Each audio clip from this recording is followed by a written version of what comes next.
Hello everyone, welcome to Abhi online classes. Today we'll discuss some problems in differentiability. Before going to problems, we'll see the definition. Let f maps from closed AB to R be a function and a less than c less than b. That means c lies in between a and b. C is in the open interval of AB. If limit extends to c, f of x minus f of c by x minus c, where x is not equal to c, exists, then we say that f is derivable at c. It is denoted by f dash of c equal to limit extends to c, f of x minus f of c by x minus c.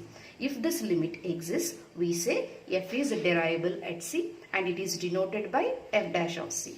Now f dash of c is equal to limit extends to c, f of x minus f of c by x minus c. This is the first definition. Another definition, limit extend f dash of c is equal to limit h tends to 0, f of c plus h minus f of c by h. If both are equal, we say f is derivable at c. This is also called first principle. There is one more definition.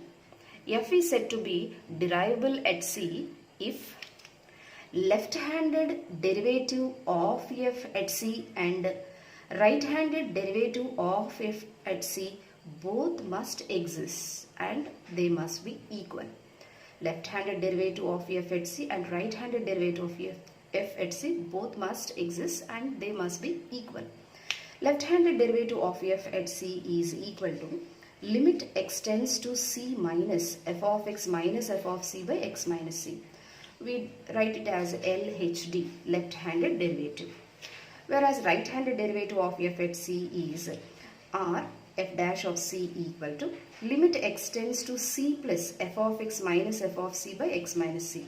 We write it as RHD, right-handed derivative.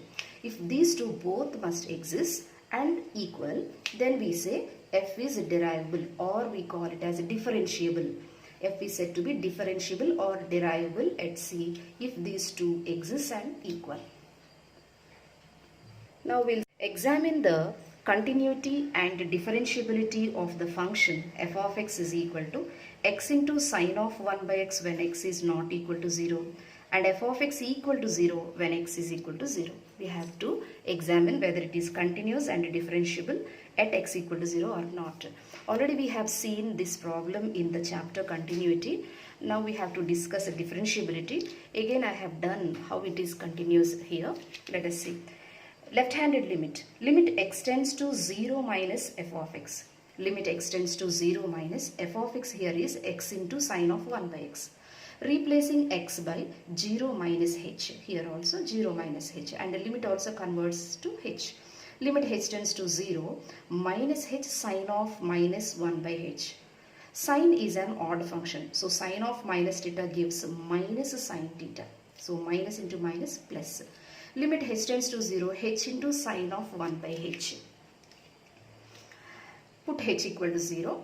0 into sine is a finite quantity and it is bounded. It lies in between plus 1 and minus 1. So it is a finite quantity. 0 into finite quantity gives 0. Left-handed limit is 0. Now right-handed limit. Limit extends to 0 plus f of x. Limit extends to 0 plus f of x is x into sine of 1 by x.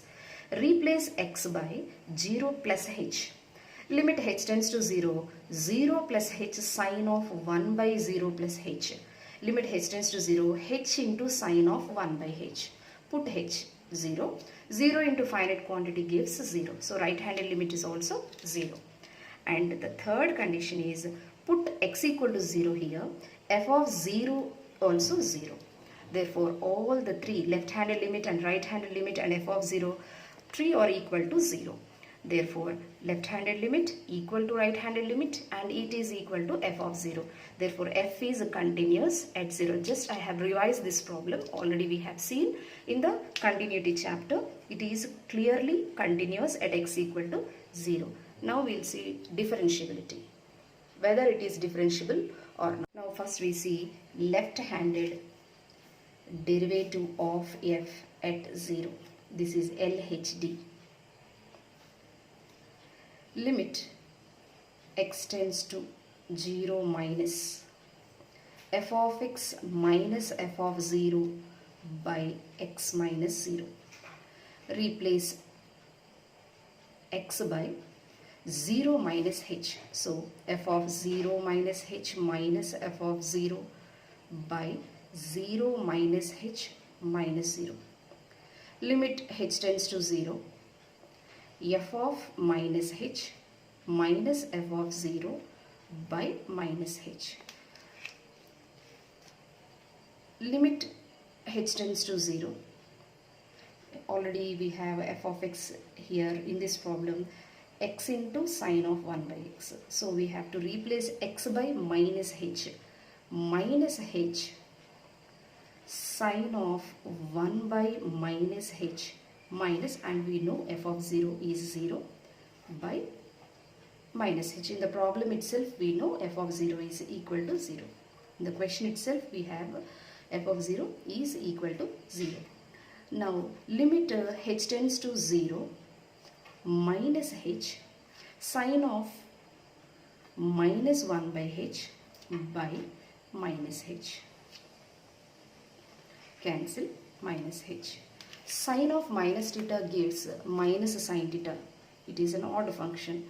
So limit h tends to 0 minus sine 1 by h. So we should not put h is equal to 0 here. It gives infinity. So just it is a finite quantity. We are getting minus a finite quantity.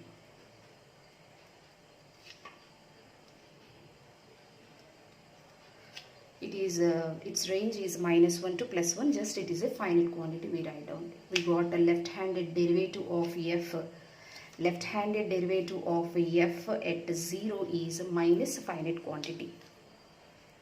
Now we see right-handed derivative of f at 0. We call it as RHD. Limit x tends to 0 plus f of x minus f of 0 by x minus 0. Limit h tends to 0. We replace x by 0 plus h. F of 0 plus h minus f of 0 by 0 plus h minus 0. Limit h tends to 0. We got this f of h minus f of 0 by h. F of h is h into sine of 1 by h. Limit h tends to 0. H into sine of 1 by h, and we know f of 0 is 0 by h. Limit h tends to 0. H into sine of 1 by h by h. H cancel. So we are getting plus finite quantity. So previously we have seen left-handed derivative is minus finite quantity. Now right-handed derivative is plus finite quantity. Therefore left-handed derivative is not equal to right-handed derivative. Therefore f is not derivable or differentiable. F is not derivable at x equal to 0. It is a continuous function. It is a continuous function, but this is not derivable at 0. One more question. Examine the continuity and differentiability of the function f of x is equal to x square sine of 1 by x for x is not equal to 0 and f of x equal to 0 for x equal to 0. First we check for continuity at x equal to 0. Left-handed limit. Limit x tends to 0 minus f of x. Limit x tends to 0 minus f of x here is x square sine of 1 by x. Limit h tends to 0. We replace x by 0 minus h. So 0 minus h whole square into sine of 1 by 0 minus h. Limit h tends to 0. Minus h whole square, that means h square, sine of minus 1 by h. Limit h tends to 0. H square into sine of minus theta. It is an odd function, so it is minus sine 1 by h. So limit h tends to 0 minus h square sine of 1 by h. Put h is equal to 0. So it is 0 into minus 0 square into finite quantity. So since 0 is neutral, it is 0. 0 into something, 0. So we got left-handed limit 0. Now right-handed limit. Limit x tends to 0 plus f of x. Limit x tends to 0 plus f of x is x square sine of 1 by x. Limit h tends to 0. 0 plus h whole square sine of 1 by 0 plus h. So we got limit h tends to 0, h square sine of 1 by h. Put h 0, 0 into again finite quantity. 0 into something, 0. So right-handed limit is also 0. Next, third one, put x equal to 0 here. F of 0 equal to 0. Therefore, left-handed limit is equal to right-handed limit is equal to f of 0. Left-handed limit we got 0, right-handed limit 0, and by putting x equal to 0 here, f of 0 is also 0. Therefore, 3 are equal, which implies f is continuous at x is equal to 0. Now for this function we check for differentiability. First we see left-handed derivative. Left-handed derivative of f at 0. That is limit x tends to 0 minus f of x minus f of 0 by x minus 0.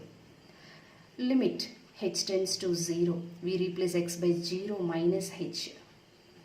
F of 0 minus h minus f of 0 by 0 minus h minus 0.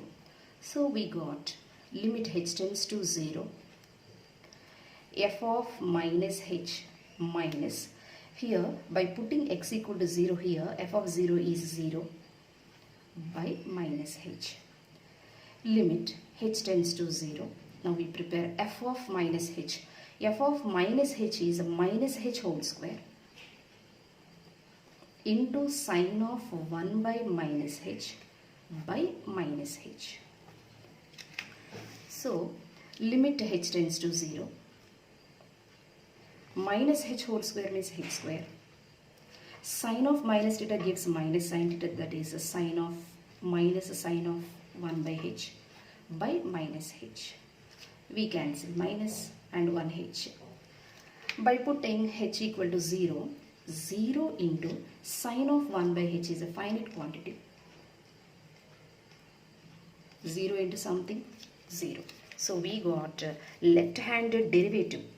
This is a derivative. Left-handed derivative of f at 0 we got is 0. Left-handed derivative of f at 0 is 0. Now we see right-handed derivative. That is right-handed derivative of f at 0. Limit x tends to 0 plus f of x minus f of 0 by x minus 0. Limit h tends to 0. F of 0 plus h minus f of 0 by 0 plus h minus 0. Limit h tends to 0. F of h minus f of 0 by putting x equal to 0. Similarly, in the same way we have seen earlier, f of 0, 0 by h. Now we prepare f of h. F of h is h square sine of 1 by h by h. Cancel 1h. So by putting h equal to 0, 0 into finite quantity gives 0. So we have seen Left-handed derivative of f at 0 is 0. Right-handed derivative of f at 0 is 0. Therefore, left-handed derivative of f at 0 is equal to the right-handed derivative of f at 0. Therefore, f is derivable at x equal to 0. So, in the same way, we have seen in the last problem also, but there we have seen f of x equal to x into sine of 1 by x. In that problem, f is not derivable, but when it is x square, f is derivable, as well as it is continuous. In both the problems we have seen it is continuous, but in the previous problem we have only x here, but there it is not differentiable. But here x square, it is derivable. That means for derivability, here the power must be greater than 1. I give a note at the last. For this problem, the conclusion is f is continuous and derivable at x equal to 0. This is the conclusion for this problem. Just I give you a small note. This is very important note, those who are appearing for the competitive exams. For objective question, f of x here is x power m into sine of 1 by x when x is not equal to 0, and f of x equal to 0 when x equal to 0. For testing the continuity of this type of functions, for continuity, minimum of m must be 1. For derivability, m must be 2. That is why in the last problem we have seen when it is x square, only it is derivable. For m is equal to 1, this is not derivable. We have seen both the problems. For m is equal to 1, it is not derivable. For m is equal to 2, it is derivable. X square sine of 1 by x is derivable. That means for derivability, minimum value of m must be 2. For continuity, minimum value of m must be 1. This note is very helpful. Those who are appearing for the competitive exams. Hope you understood this class. Thank you.